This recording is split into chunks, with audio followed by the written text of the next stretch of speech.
یہ مقصود ہے۔ اور یاد رکھیے تقوی دل کا فعل ہے۔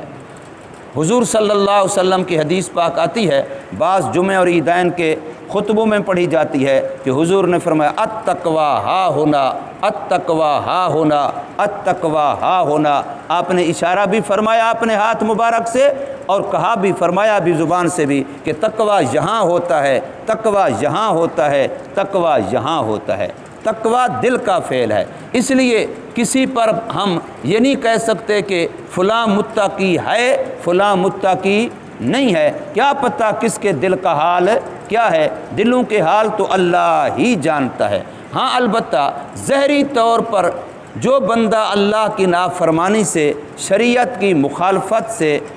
بچنے کی کوشش کر کے زندگی گزار رہا ہے، یہ تقوی والا ہے۔ جس کے دل میں یہ حسرت ہے، یہی لگن ہے، یہی سوز ہے، یہی جذبہ ہے، یہی درد ہے کہ مجھ سے کوئی ایسا کام نہ ہو جو شریعت کے خلاف ہو، جس کے دل کا حال یہ ہے تو اس کا دل تقوی والا ہے۔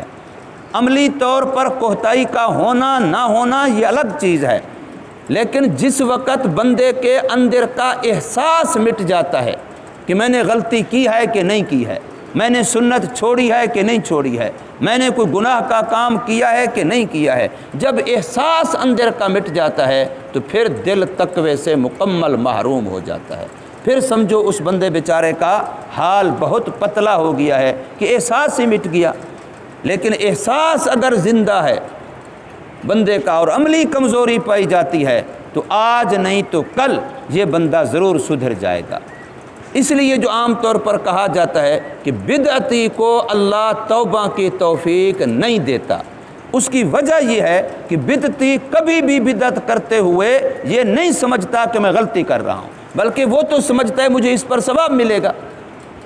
وہ تو اس پر سمجھ رہا ہوتا ہے کہ میری آخرت بن رہی ہے، میں تو صحیح کر رہا ہوں۔ وہ اس کو، کیونکہ بدعت اسی کو کہتے ہیں جس کو دین سمجھ کے کیا جائے اگرچہ وہ دین نہیں ہے، وہ دین ہے نہیں لیکن یہ بیچارہ اس کو دین سمجھ کے کر رہا ہے، تو اب توبہ کہاں کرے گا؟ توبہ تو وہ کرے گا جو گناہ کو گناہ سمجھ رہا ہوگا۔ بڑے بڑے پاپی گناہ کے جو ہر طرح کے گناہوں میں مبتلا تھے لیکن اللہ کے ولی بنے ہیں اور ان سے اللہ نے دین کا کام لیا ہے، یہ وہی لوگ تھے جو اپنی اس زندگی کو غلط سمجھتے تھے، یہ جائے کہ وہ بظاہر انتہائی گندی زندگی بیچارے گزار رہے تھے، ہر لحاظ سے کمزور تھے، لیکن مرنے سے پہلے اللہ نے ان کی زندگی میں انقلاب لایا، تبدیلی لائی۔ بہت سارے واقعات ہیں، بے شمار واقعات ہیں، لیکن یہ وہی لوگ ہیں جو اپنی غلطی کو غلطی سمجھتے تھے۔ اور جب بندے کے اندر سے یہ احساس مٹ جاتا ہے کہ وہ غلطی کو غلطی نہیں سمجھتا یا غلطی کو الٹا صحیح سمجھنے لگ جاتا ہے تو اب اس کے سدھرنے کے چانس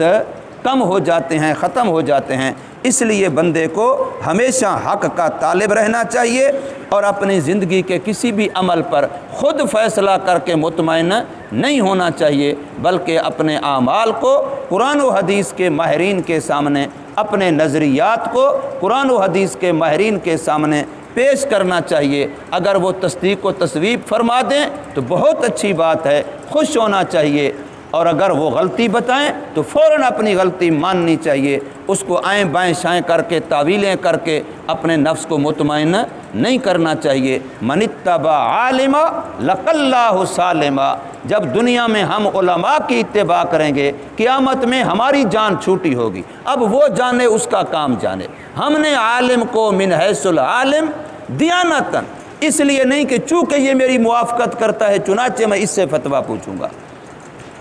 بلکہ عالم من حیث العالم کہ اس کا علم ٹھیک ہے، آپ اس کی اتباع کرتے ہیں، اب اس کے بعد آپ کی ذمہ داری ختم ہو جاتی ہے، اب وہ جانے اس کا خدا جانے، آپ سلامتی والے ہوں گے دنیا میں بھی